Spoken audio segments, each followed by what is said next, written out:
আওয়ামী লীগ সরকারের পতনের পর দেশের অনেক কন্টেন্ট ক্রিয়েটর আছেন যারা ব্যাপক আকারে প্রশংসিত হন, আবার কেউ আছেন যারা হয়েছেন বিতর্কিত। এই বিতর্কিতদের মধ্যে একজন জনপ্রিয় কন্টেন্ট ক্রিয়েটর RS ফাহিম। খানিকটা নীরবে থাকা ফাহিম এবার কেন পাড়ি জমিয়েছেন বিদেশে? গত বছরের 5 আগস্ট আওয়ামী লীগ সরকারের পতনের পর অনেক কন্টেন্ট ক্রিয়েটর ছিলেন যারা প্রত্যক্ষ এবং পরোক্ষভাবে আন্দোলনে অংশগ্রহণ করেন। আন্দোলন চলাকালে সেই ব্যক্তিদের উপর আসে নানা ধরনের প্রশাসনিক চাপ, তবে সবকিছু উপেক্ষা করে তারা এগিয়ে গেছেন আন্দোলনের সঙ্গে। আন্দোলনে সবাই প্রশংসিত না হলেও কেউ কেউ আছেন যারা হয়েছিলেন বিতর্কিত। বিতর্কিতদের মধ্যে ছিলেন motivational speaker Solaiman Sukhon, Tawhid Afridi, content creator RS Fahim সহ অনেকেই। সরকার পতনের পর তারা নেটিজেনদের ব্যাপক তোপের মুখে পড়েন। বিশেষ করে RS ফাহিমের একটি কল রেকর্ড ফাঁস বদলে দেয় পুরো চিত্র।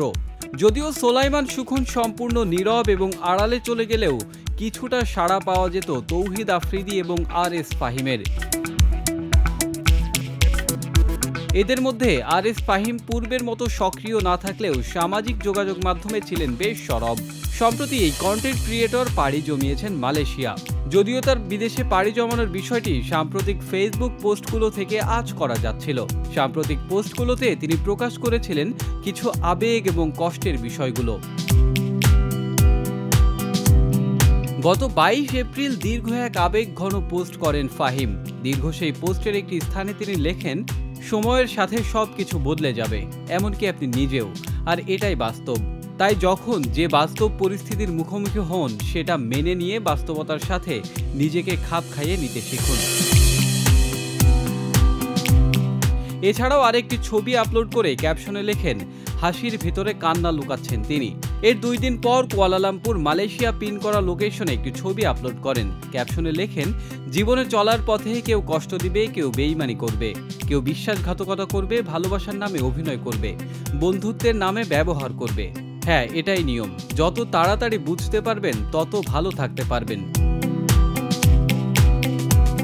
এবং সর্বশেষ একটি ভিডিও আপলোড করেছেন যেখানে তিনি মালয়েশিয়া পৌঁছানোর বিষয়টি নিশ্চিত করেন। ফাহিম যে কিছুটা কষ্ট নিয়ে দেশ ছেড়েছেন তা তার পোস্ট এবং ক্যাপশন থেকে কিছুটা ধারণা পাওয়া যায়। তবে ঠিক কী কারণে তিনি দেশ ছেড়েছেন সেই বিষয়টি এখনও পরিষ্কার কিছু জানাননি। তিনি কি একেবারে চলে গেলেন দেশ ছেড়ে, নাকি স্বল্প সময়ের ভ্রমণে গেছেন পরিবারের সঙ্গে, সেই প্রশ্নটি থেকেই যায়। তবে যে কারণেই যাক না কেন, শুভ কামনা এবং ভালোবাসা জানিয়েছেন তার ভক্ত অনুরাগীরা। এখন কেবল জানার অপেক্ষা ঠিক কী কারণে দেশ ছাড়লেন তিনি। যদি একেবারেই ছাড়েন তবে সেখানে গিয়েও কি তার কন্টেন্টগুলো বানাবেন, নাকি সরে আসবেন কন্টেন্ট ক্রিয়েশন থেকে।